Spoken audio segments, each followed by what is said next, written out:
Добрый доктор Айболит не под деревом сидит, а на Сунжской станции по борьбе с болезнями животных.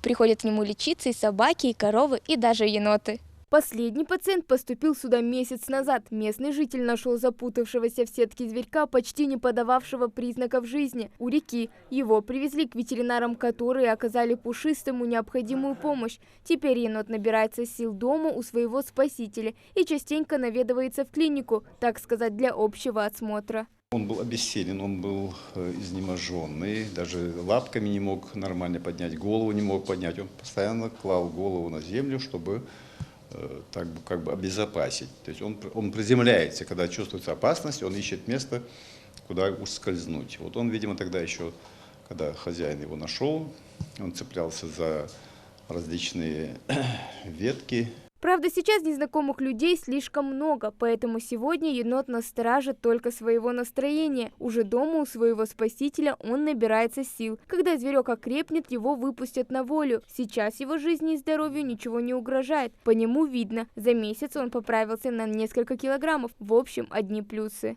Сейчас, конечно, очень гладкий шерстный покров.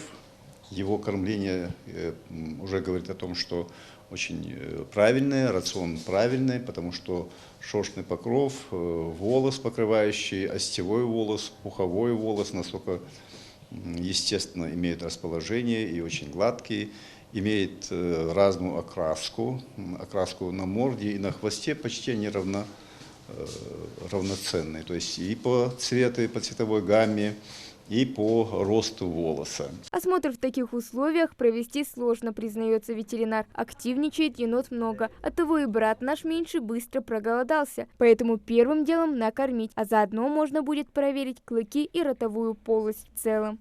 Здесь очень хорошо просматриваются зубы, рестовые слаборазвиты, но клыки, которые выражены до 5 сантиметров, даже видите, верхние клыки очень сильно развиты. Правда, по нраву нашему маленькому другу явно больше другой способ поедания. Повтори еще раз.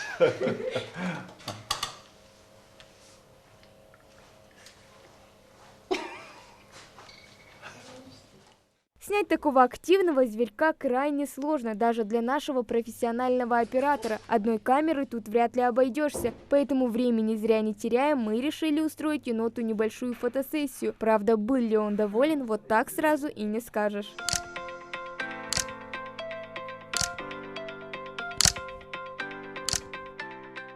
В общем, сейчас у енота все хорошо, он даже не хочет никуда уходить. На животное часто приходят посмотреть соседи. Спасатель уже обустроил для него временный домик во дворе, в котором он любит проводить все свое уже свободное и беззаботное время. Хава Гагиева, Султан Мугушков, Магаз 24.